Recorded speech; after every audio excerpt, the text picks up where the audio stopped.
Another challenge that we face in the West, and I think which needs to be perhaps dealt with in a very firm way, is the rule of law.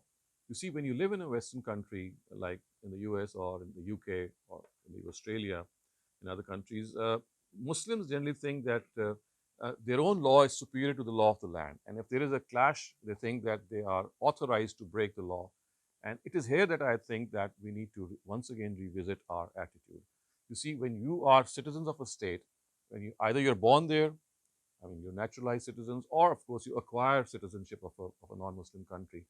We have to remember that we are under a commitment to that state to follow its laws in letter and spirit, to follow what they say without bypassing any law.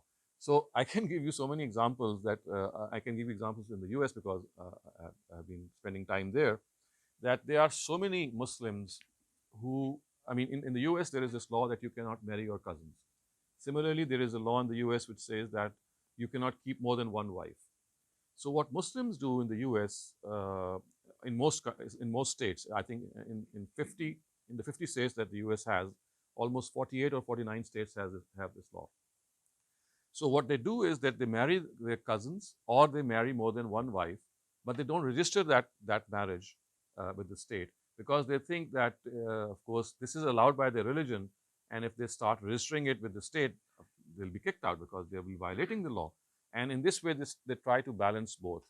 And I think that this is something of a grave misconception. First of all, marrying your cousins and more than one wife is not an obligation. It could be an option, it could be a choice, but thinking that it's an obligation, and therefore if you do marry more than one wife or marry your cousin, then because your religion allows it, you can hoodwink the law of the country that you're living in. I think this has to be checked.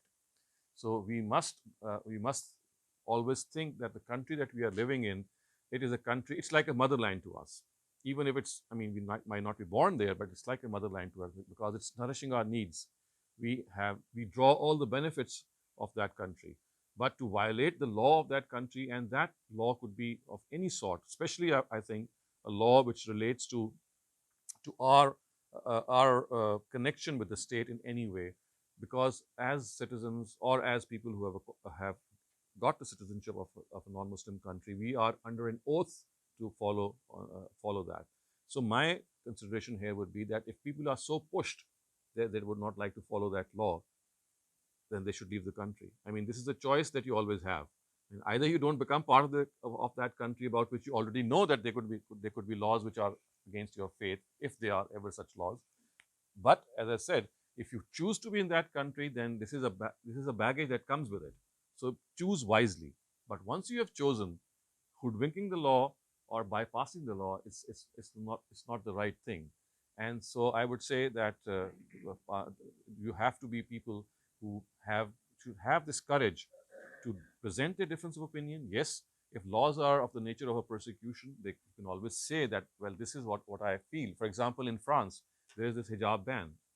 So Muslims have all the right to critique that law. They can even if they wish not to follow the law, they can do so peacefully. But then they have to bear the penalty by going to prison or to pay a particular penalty. But to forcibly doing something which is against the law of that country, again, as I said, is not an option. It should not be an option in any way.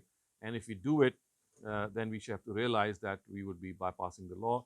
And the Quran actually has said this in unequivocal terms when it says that you have to follow the law of the country that you live in.